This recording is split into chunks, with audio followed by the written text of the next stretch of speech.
Are you proud of yourself? How about our country? Our guest this hour says Americans have lost pride in self and country, and it shows. Good morning, I'm Joy Cardine. This is the Ideas Network of Wisconsin Public Radio. It's 8 minutes past 6 o'clock on this Tuesday, July 22nd. We will talk about America's I don't care trend with trends forecaster Gerald Celente, who says we can see this trend in how we dress, how much we weigh, and how we feel about politics. What are the signs, significance, and solutions of the I don't care trend?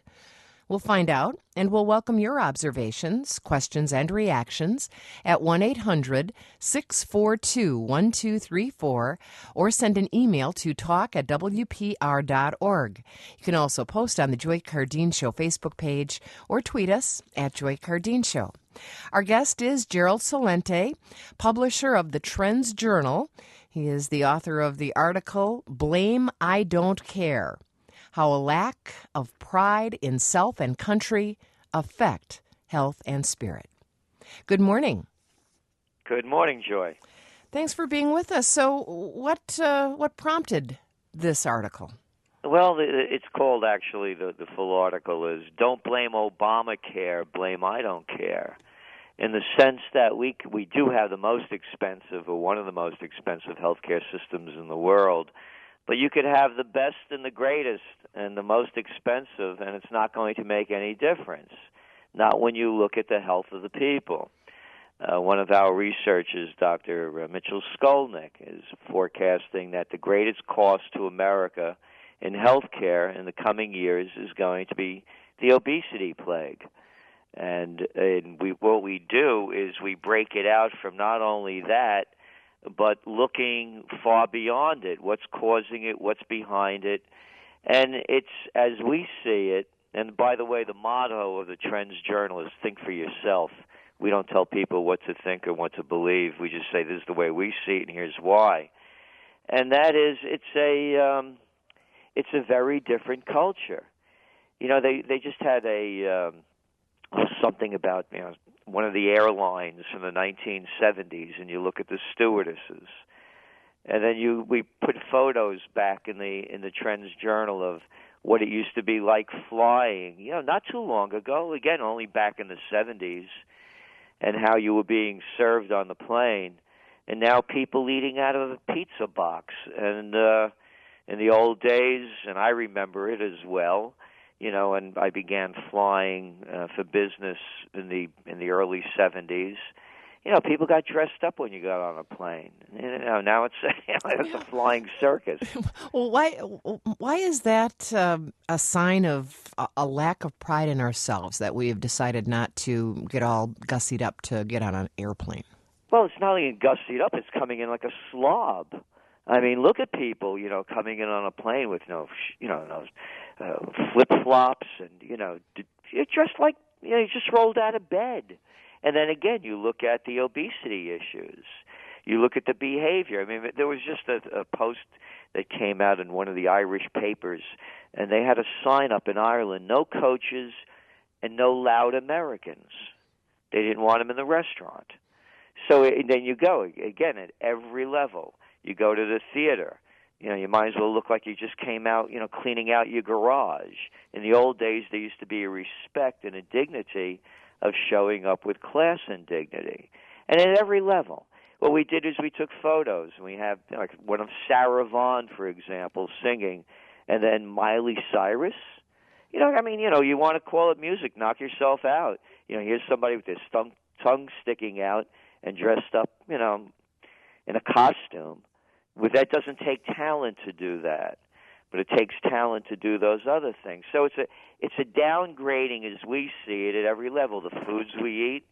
Again, you go back, and I don't want to sound like an old guy, but I'm in my late 60s. There was never a thing where people were going down supermarket aisles in these electric carts because they're too obese to walk. Yeah. This just didn't exist. There was no such thing as type 2 diabetes among young children when I was growing up. I mean, this just didn't pop out of the ground. It comes from the food that we eat. the quality, the low quality of it, and the massive amounts of what they're consuming. So you could, again, we're saying don't blame Obamacare. You could have the best healthcare system in the world. It's not going to make one bit of difference when I don't care. Yeah. Do you think that people are obese because they don't care? Why else? You know, I have our offices, as I'm speaking to you now. We're in Colonial Kingston, New York, and it's an old supermarket, like an old A&P supermarket that we have. And we have these big windows. As we're speaking this moment, a woman is walking by that is probably, I'm going to say 100 pounds overweight. And I see this all day long. And I see it in young kids. It wasn't like this. When you went to school, there were heavy kids, a few. Some of it was genetic and some of it was self-imposed. You look at the old photos of the recruits going into the service, and, like those old World War II things, and everybody's all these trim guys. Matter of fact, a study just came out from the UK that they don't know if they're going to have soldiers that are capable of fighting because they're so, they're so overweight. So who else is doing it? It's not coming, we're doing it to ourselves. But again, and it's in the dress. It's in virtually every element of society. Well, go on. I'm sorry. I was going to I wanted to go into why we don't care. I think it was in looking at it, it's a cultural breakdown, and that's what we also did. By the way, I'm a political atheist. I don't take sides on issues. I just look at the facts for what they are. To me, they're the Bloods and the Crips, no difference. But anyway, what we did is one of them, we took, when we showed how the whole campaigning, we're working on this now, presidential campaigning changed and how the bar was lowered. And it was when Bill Clinton was running against Ross Perot and George Bush Sr., and all of a sudden he shows up on MTV with dark sunglasses playing a saxophone. And I said, what's going on over here? This was a shock to the nation at that time. So what's happening is across the spectrum, the bar is being lowered as we see it. So we see our political leaders with lowering the bar, so we lower the bar ourselves? They say the fish rots from the head down, and that's what a leader does. It leads. You listen to the language of the politicians. Stuff, they'll say things like stuff and folks and this and that. And, so they're talking to a bunch of kids. And we've become kids. We've become those kids. And then you look at also the people that say, people are too reliant on others to, they don't want to take self-responsibility. So they look to the government to help them. Is that true? I don't know. But I do know is that the facts lie in the numbers and within the dress. There was a story in recent New York Times in the style section. Not one critical element. It was only the thing that how stylish and classy and elegant it is to wear colored sneakers. Okay, if you want to believe that, knock yourself out. Colored sneakers are not elegant, but to marketers they are, and then to people who never knew any different they are, and then you read the comments and who these great designers are. They're all young guys. I've been wearing sneakers all my life. Hey, if you've been wearing sneakers all your life and you're a kid that's been wearing them, then if you say that's elegant, then of course it is because now it's been reinforced. And again, with the whole food issue, junk in, junk out. We have never seen anything like this in our lives. And again, the way people dress. There's no decorum anymore. I remember, again, as a young guy, and by the way, I began my career working in Chicago. And I remember going into a restaurant without a jacket, not being allowed in. Well, And that was the first lesson I got. If you want to eat in a fine place, you better dress fine. let me take a short break because we need to remind our listeners that you can join in our conversation of America's state of I don't care. And we welcome your reactions. Do you agree with our guest? Do you think that that we are showing a lack of pride in ourself and our country through our dress and through our weight and through our... We'll talk a little bit more about this maybe after the break, our apathy when it comes to politics. 1-800-642-1234 or send an email to talk@wpr.org. You can also post on the Joy Cardine Show Facebook page or tweet us at Joy Cardine Show. Our guest is Gerald Celente. He is the publisher of the TrendsJournal. He is the author of the piece in the summer TrendsJournal.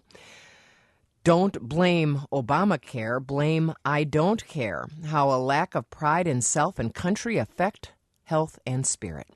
1-800-642-1234 or send an email to talk@wpr.org.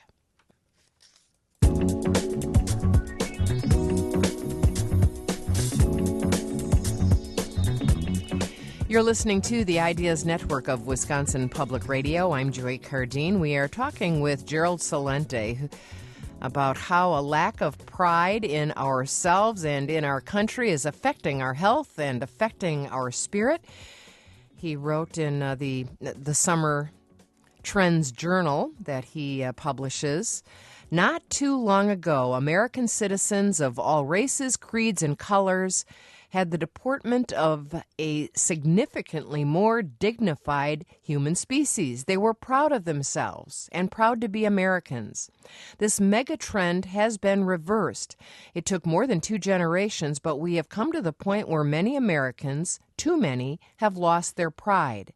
They don't respect themselves or their nation. Literally and figuratively, they can hardly stand on their own 2 feet. Plagued by obesity and other preventable diseases, Americans can barely carry their own weight. Well, what do you think about this? What are the signs of not caring that you notice? Or do you disagree with what our guest is saying? 1-800-642-1234 or send an email to talk@wpr.org. You can also post on the Joy Cardine Show Facebook page. Well, we have lots of calls and Facebook comments. Let's go to Melanie in Madison to start off. Hi, Melanie. Hello. Hi. Yes, go ahead. Hi, Melanie. Hi.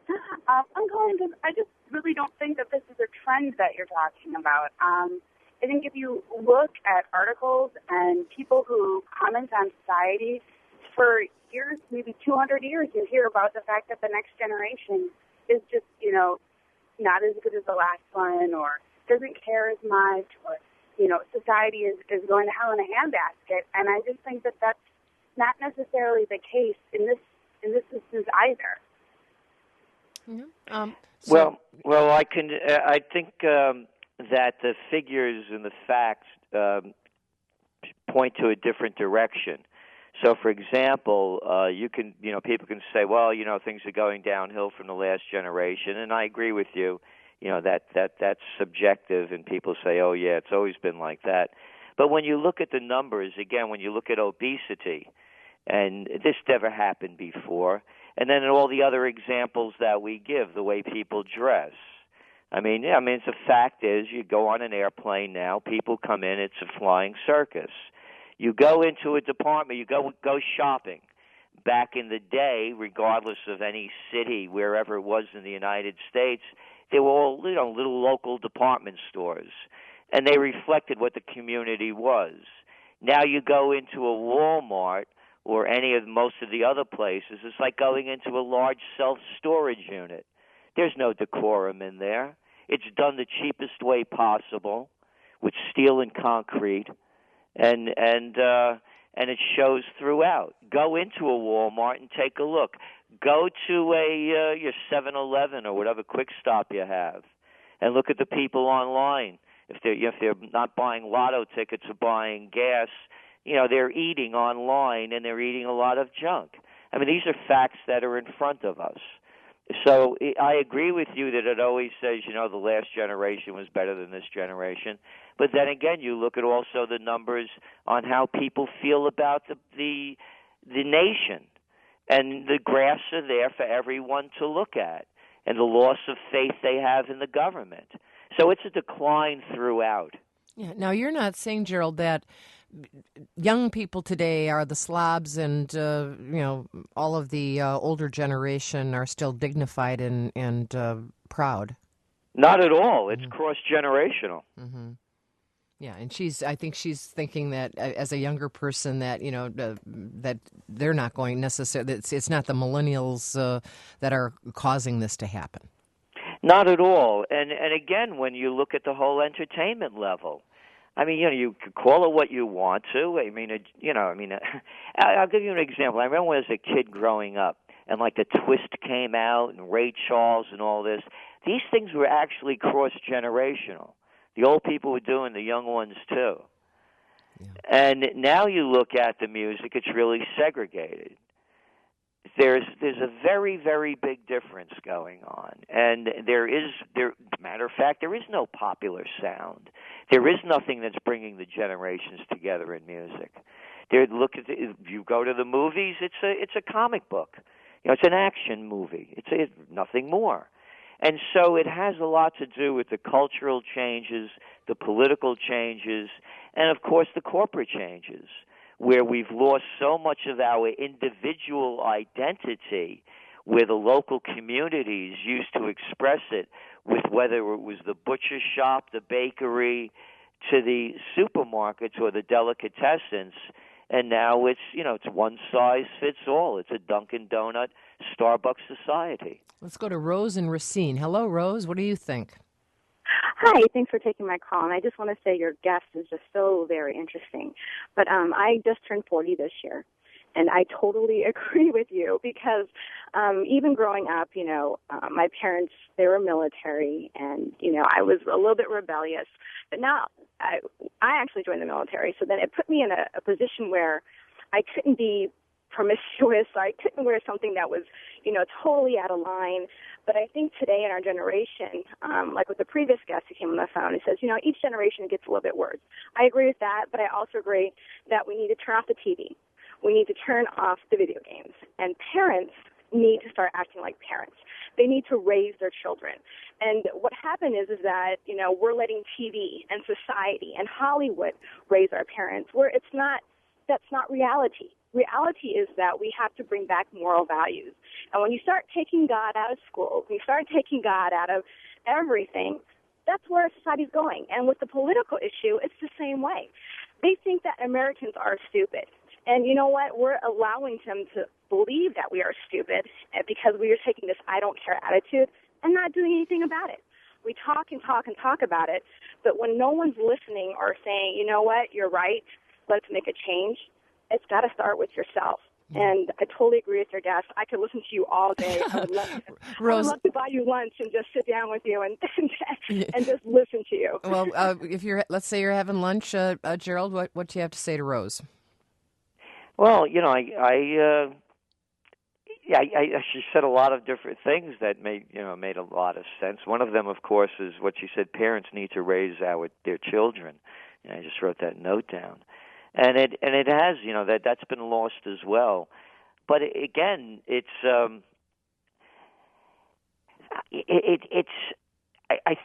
total breakdown as I see it at every level. Look at the government, and I'm not talking about the Bush government. I mean the Clinton. You keep going back. And you look at the graphs and how people have lost faith in the politicians in Congress. In the American dream. I'm not making that up. The American dream has been lost. Again, when we were growing up, it was a given that this generation would have it better than the future generations. Not anymore. You mentioned the millennials. They think it's going to be worse. This never happened before.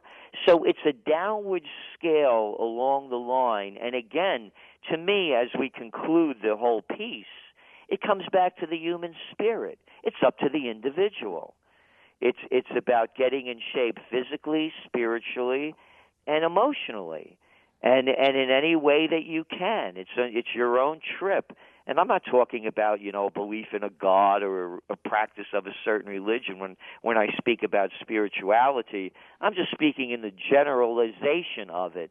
For example, little things like, do unto others as you would have them do unto you, and the spiritual being in a different level rather than a practiced religion. So it's physical, emotional, and spiritual the way I see it. We will check news from NPR and Wisconsin Public Radio, and then we will continue to talk about this I don't care attitude that our guest, Gerald Celente, says plagues our nation. And we will welcome your questions for him. We'll welcome your reactions to what he's saying. 1-800-642-1234, or send an email to talk@wpr.org. You can also post on the Joy Cardine Show Facebook page. I'm Joy Cardine. You're listening to the Ideas Network of Wisconsin Public Radio.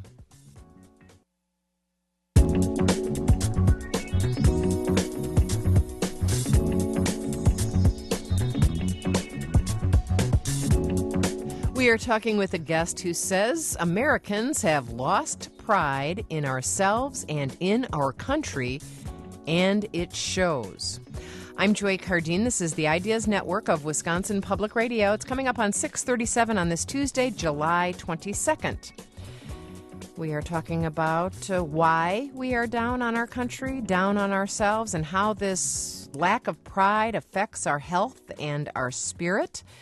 And we wonder if you agree or disagree with his observations. We wonder if you see this trend in our culture or maybe in the mirror.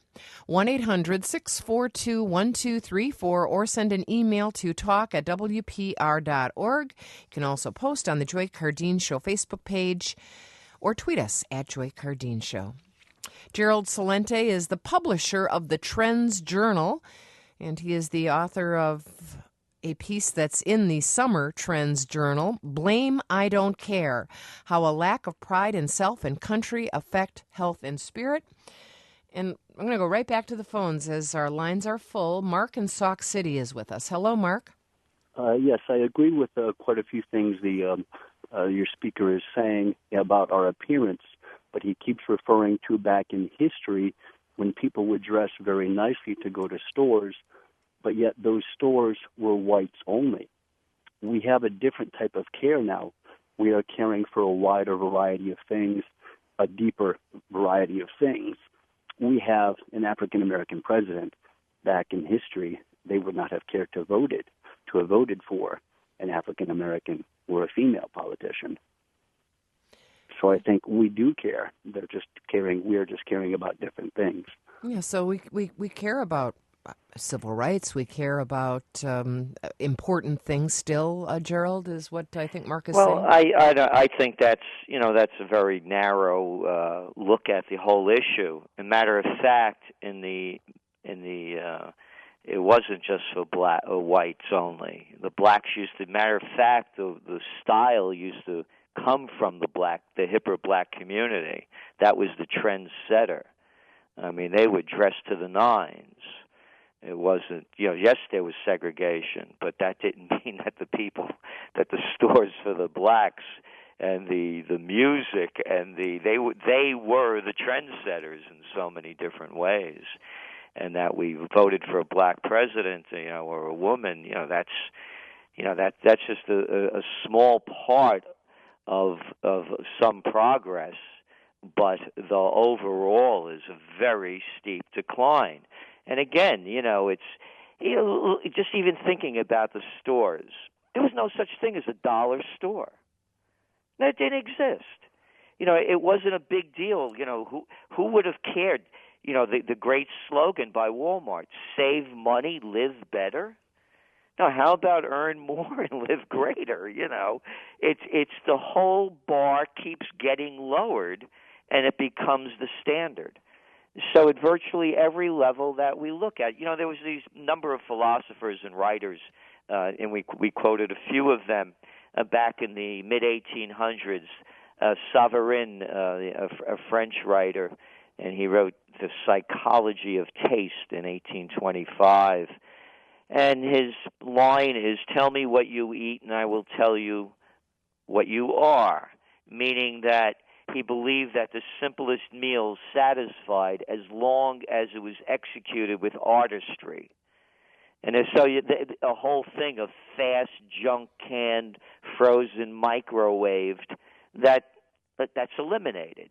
And man is what he eats, wrote Ludwig Andreas concerning spiritualism and materialism. So both men maintain that the food one eats has a direct bearing on one's state of mind and physical health. Yeah. So whose fault is it? Whose fault is it that we have so many fast food restaurants and processed foods and Walmarts in every town? It's the people's fault. And it's first it started, of course, with the politicians, by all the deregulation of laws that were in place that prevented multinationals from taking over so much. There was the Robinson-Patman Act, the Sherman Antitrust Act, the Clayton Antitrust Act, that prevented a lot of this gobbling up of industry and business by the few. So that paved the way for it.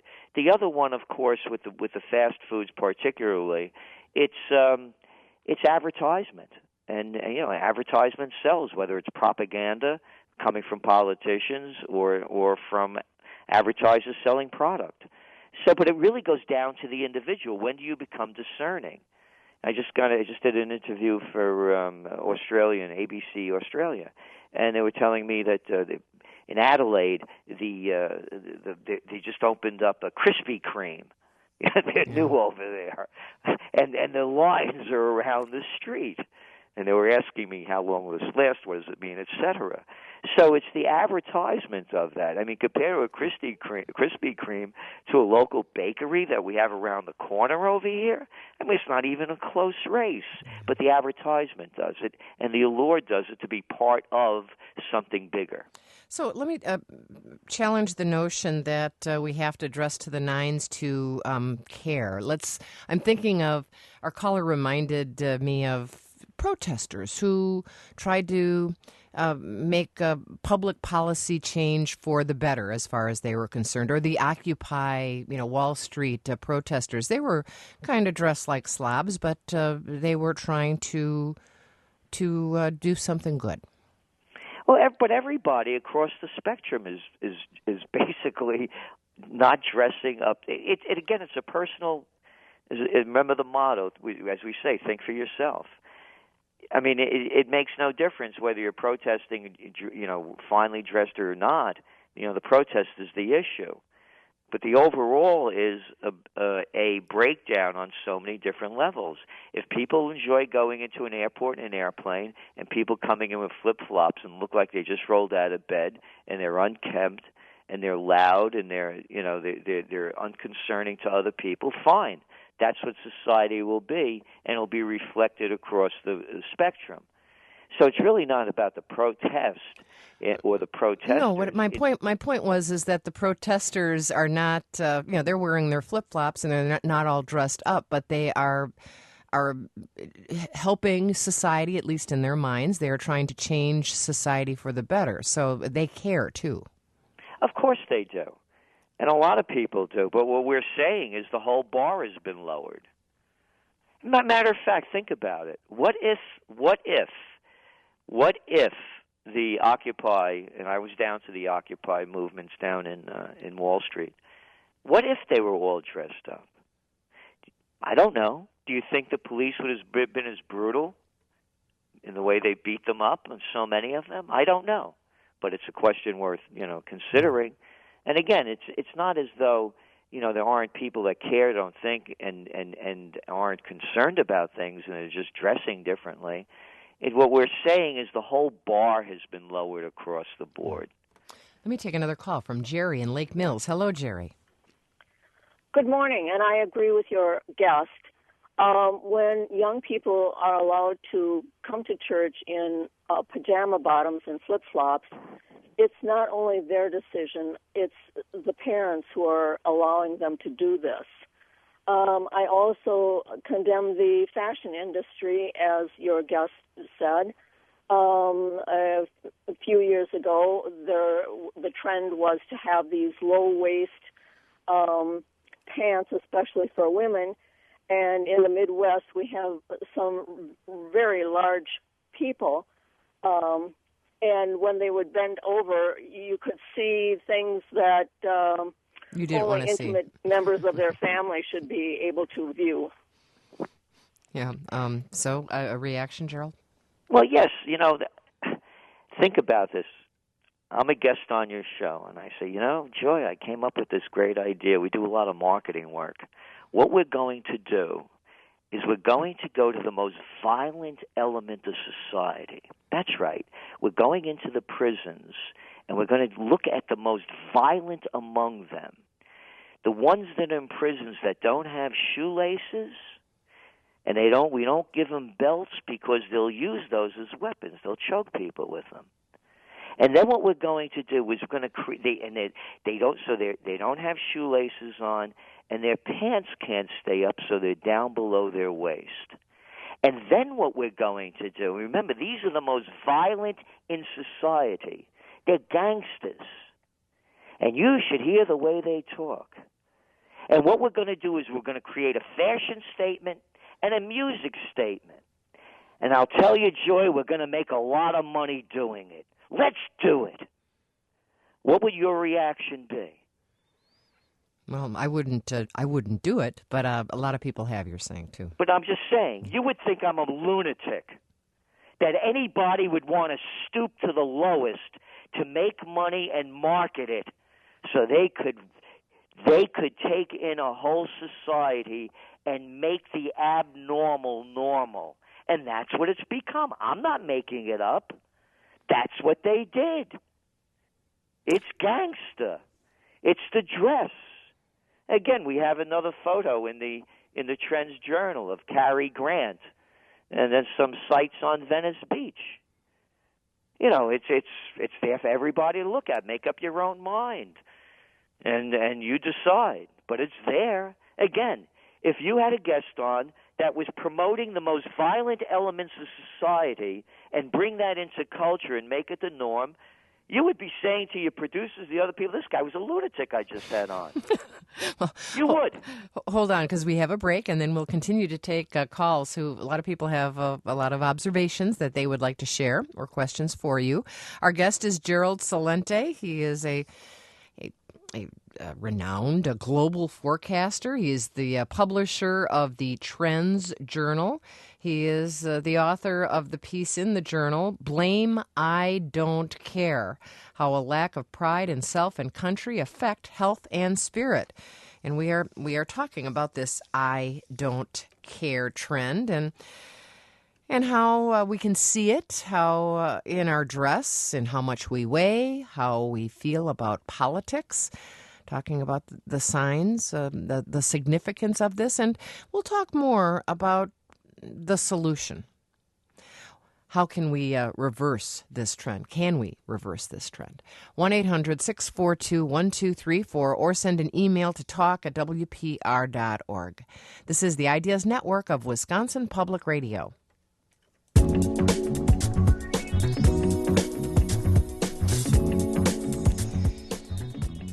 This is the Ideas Network of Wisconsin Public Radio. I'm Joy Cardine, talking with trends forecaster Gerald Celente, who says that Americans have lost pride in ourselves and in our country. And we're wondering if you agree or what questions you have. Dave in East Troy is with us next. Hello, Dave. Yeah, hi. I agree with Gerald on some points. I think that the consumer-based society is definitely one of the root causes, but I disagree with a lot of the entertainment, music, fashion. That's I think a generational gap.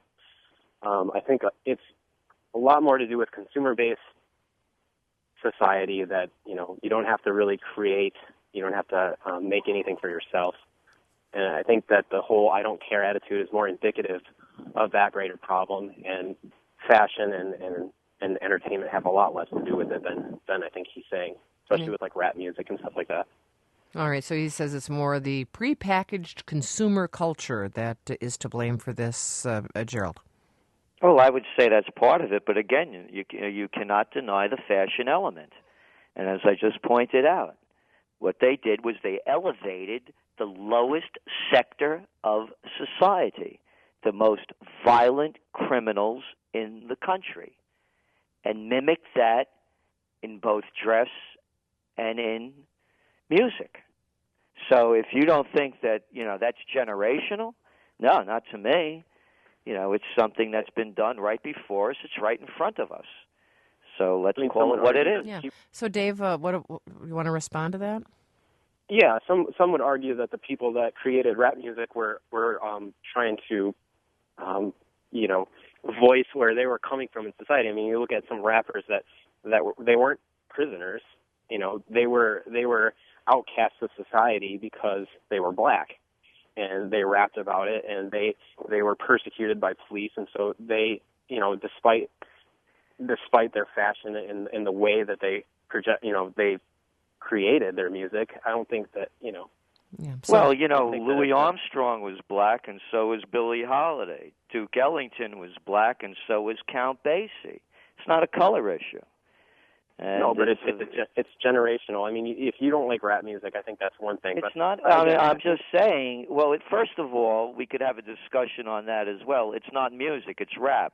There's no instrumentation. You don't have to know how to play a violin. You don't have to know how to play a piano or a saxophone. It's an expression. It's not music, and I think it's been diluted into a music because there's nothing about music into it. It's an expression. You could call it a poetry, but it's certainly not music. There's not one element of musicianship in it, as though there's nothing there. You don't have to know how to, as I said, play a saxophone, a piano, a violin, or anything. So I wouldn't call it music. Yeah, but Gerald, I guess his point is that some rap artists are not vile people. They're African Americans rapping about their lot in life. It's not an African American issue, as I see it. As I said, yet it's part of the culture, but it became the culture. And again, you had terrible segregation and treatment against blacks, in this country for how many, years? But look at the music they put out, and they put out the expression in a different way. But again, look at the element of it. Even the element of it is at a lower common denominator in that they took musicianship out of it. Let's go to Eugene and Viola next. Hi, Eugene. Good morning. Good morning, Joy. I went to a household sale yesterday. In the process, I was waiting for the item I was interested in to be sold, and I looked around, and the number of people that I saw that was overweight, and it looked like a lot of these people were in their 30s and 40s. And I go back to right after World War II, you'd have never have seen that. Also, you'd have seen people dress neatly. It doesn't take much effort to dress, to clean up a little bit. And I'll take my comment off, answer off the air.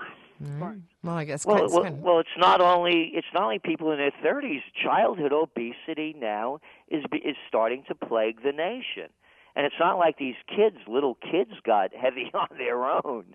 They were taught that by their parents, and it's just getting worse. And again, we're forecasting, Dr. Skolnick of our staff, that obesity is going to be the greatest cause of health care prices going up in this country, particularly as the baby boomers age, and the older you get, as we all know, the harder it is to shed weight. And once you put it on and you don't get it off, you keep putting on more of it. So it's not only the middle age or the older people, it's a plague throughout society at this point.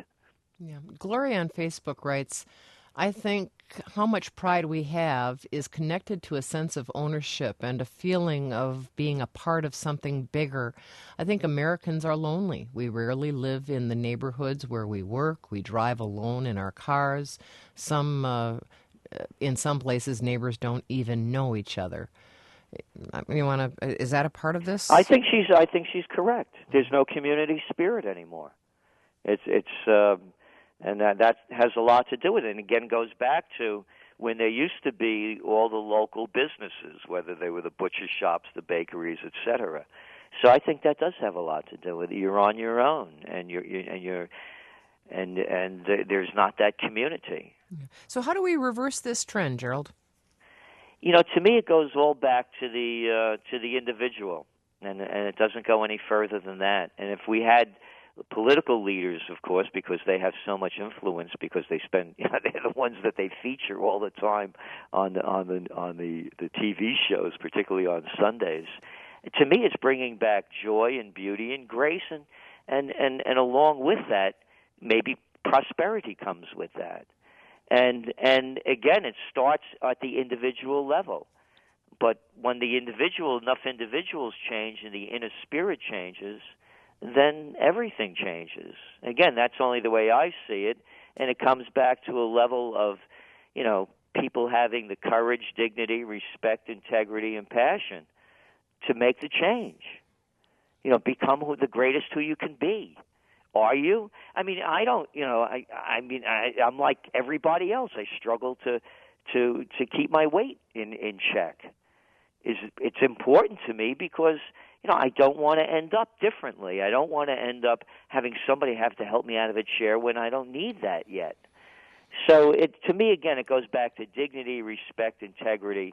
And when a critical mass takes that in, as history has always shown, kind of like that 100th monkey thing, all of a sudden 100 monkeys were doing it, and then the same monkeys were doing it in islands that were far away from it. Everything changes.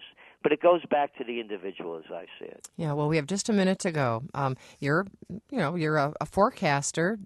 Is this trend going to be reversed? I'll tell you, I've been thinking about that. The Italian Revolution, and I'm of Italian descent, Verdi's operas.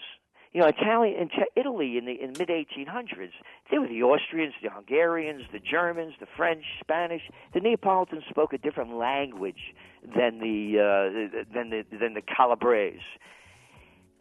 Verdi's passion was to unify the country through music, and he did it. There was almost a bloodless revolution. When he died, there were more people at his funeral than any time in recorded history. It goes back again to the culture. And I think it could be done with art and beauty and music being a very big element of it. And rap doesn't play a part of it, nor does Justin Bieber or Miley Cyrus or the rest of them. We'll have to leave it there, Gerald. It has to go to a higher level. Thank you so much for being with us. Gerald Celente, publisher of the TrendsJournal. Thanks to Robin Cherry and Justin Williams. I'm Joy Cardine. This is the Ideas Network. This is the Ideas Network. This is the Ideas Network. This is the Ideas Network. This is the Ideas Network. This is the Ideas Network. This is the Ideas Network. This is the Ideas Network. This is the Ideas Network.